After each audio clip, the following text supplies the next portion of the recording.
कुपवाड़ा में जिस police constable को बहुत बुरी तरीके से कस्टडी में टॉर्चर किया था, उस पुलिस कांस्टेबल के मामले में सीबीआई ने बुक किए हैं 8 ऑफिशियल्स को। अब उन्हें गिरफ्तार भी कर लिया है। ये बड़ी अपडेट है। इसमें मैं आपको बताना चाहूँगा, सीबीआई की जानिब से ये बताया गया है कि एक डीवाईएसपी हैं, इसमें सब इंस्पेक्टर हैं और भी कुछ ऑफिशियल्स इसमें इन्वॉल्व हैं, जिन्हें जो वो अरेस्ट किया है और अब उनसे सवाल जवाब बिल्कुल होगा।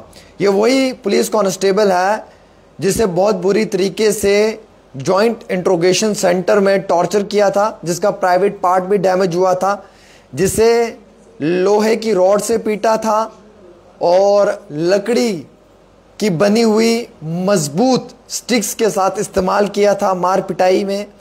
इस नौजवान ने अपनी अर्जी जो है वो सुप्रीम कोर्ट में पेश की थी और सुप्रीम कोर्ट ने 50 लाख रुपए कंपनसेशन भी दी थी और सीबीआई को ये कहा था कि आप इस मामले में मुकदमा दर्ज करके फौरी तौर इन्हें गिरफ्तार करें 1 महीने के अंदर। बिलाकर ये गिरफ्तार हो चुके हैं। इसमें एफआईआर रजिस्टर्ड हुई है। जो एफआईआर रजिस्टर्ड हुई है वो हुई है on the order of the supreme court, और जो सेंट्रल एजेंसी उसने बुक किया, इसमें डीवाईएसपी, उसके साथ साथ 5 और लोग हैं और ये वो 5 लोग हैं जो पोस्टेड थे जॉइंट इंट्रोगेशन सेंटर। यानी कि एक पुलिस के ही अधिकारी, एक कांस्टेबल को एक डीवाईएसपी, एक सब इंस्पेक्टर और कुछ लोग मिलकर इतना पीटते हैं बुरी तरीके से कि उसका प्राइवेट पार्ट को डैमेज कर देते हैं। और जब उसकी वाइफ एसएसपी के पास पहुंचती है, एसएसपी के आगे अपनी रिक्वेस्ट करती है, तो एसएसपी उनकी बात नहीं सुनता है बल्कि इग्नोर कर देता है। बाद में वो कोर्ट में जाते हैं, कोर्ट में भी जो है वो उनकी उस अर्जी को पूरे तरीके से नहीं सुना जाता है। बिलाकर मायूस होकर वो सुप्रीम कोर्ट के दरवाजे पे दस्तक देते हैं और सुप्रीम कोर्ट इस मामले में सख्ती के साथ रवैया अख्तियार करते हुए एक डीवाईएसपी, सब इंस्पेक्टर और 5 बाकी लोगों को जो है वो फौरी तौर उन पर मुकदमा दर्ज करने के लिए ये डायरेक्शन देता है और उसके बाद उन लोगों की गिरफ्तारियां होनी चाहिए। 1 महीने का वक्त देता है और 50 लाख रुपए कंपनसेशन। अब खबर ये आ रही है कि इन्हें गिरफ्तार कर लिया है, अरेस्ट हो गए हैं ये। इससे ये साबित होता है कि जनाब कानून से बढ़कर कोई नहीं है। चाहे डीएसपी है, चाहे एसएसपी है, चाहे कोई भी है, अगर गलत करेगा तो उसके खिलाफ कानूनी कार्रवाई जरूर होगी और कोई भी कानून से बढ़कर नहीं है। कानून सबके लिए बराबर है, चाहे वो कोई गरीब है या अमीर है। अब ये वो लोग थे जो पोस्टेड थे जॉइंट इंट्रोगेशन सेंटर कुपवाड़ा में। ड्यूरिंग द इन्वेस्टिगेशन सीबीआई ने फाउंड किया है, सीबीआई ने ये पाया है कि इसमें 2 और भी जो पुलिस पर्सनल्स हैं वो भी इसमें गैर कानूनी तरीके के इस पूरे मामले में इन्वॉल्व हैं, इस ट्रीटमेंट में इन्वॉल्व हैं, जो कि उस पुलिस कांस्टेबल के साथ हुआ है। और डीवाईएसपी को गिरफ्तार किया है, सब इंस्पेक्टर को गिरफ्तार किया है, 6 लोग और हैं जिन्हें इसमें गिरफ्तार किया है और बताया कि अटेम्प्ट टू मर्डर वाला ये मामला था और विक्टिम जो पोस्टेड था बारामूला में, उसने उस समय अपनी शिकायत सुप्रीम कोर्ट में जाके दर्ज की थी।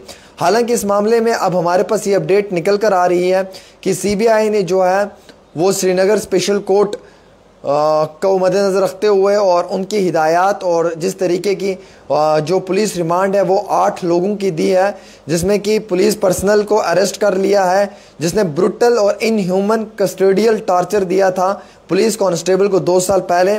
और इसमें 8 ऑफिसर्स इन्वॉल्व हैं और उन्हें जो है वो अब कस्टडी में ले लिया है वेडनेसडे नाइट को और डिटेल्ड में क्वेश्चनिंग हो रही है कि आपने किस तरीके से इसे इंट्रोगेट किया है, कैसे आपने इसके साथ मार पिटाई किया और किस तरीके से आपने 6 दिन तक इसे जो है वो वहाँ पे रखा है। हालांकि एफआईआर रजिस्टर्ड होने के बाद अब सुप्रीम कोर्ट ने जब मुदाखलत की है तो डीवाईएसपी भी बुक हुआ है, सब इंस्पेक्टर भी बुक हुआ है, 6 लोग और भी हैं, इन्हें गिरफ्तार किया है, इन्हें कस्टडी में ले लिया है। अब फिलहाल तहकीकात को अमल में लाते हुए कानूनी कार्रवाई को देखते हुए जो है वो रिपोर्ट्स भी तलब की हैं और बहुत कम समय है ये सीबीआई के पास कि इन्हें जो है वो अरेस्ट करना है। लेकिन उस कम समय के बीच में ही सीबीआई ने और जो डायरेक्शन सुप्रीम कोर्ट से आई थी, ऑनरेबल सुप्रीम कोर्ट से जो डायरेक्शंस आई थी, उन डायरेक्शंस को as per the protocol follow up करते हुए फौरी तौर जो है वो गिरफ्तारियां हुई हैं और संगीन आरोप लगा है इन पे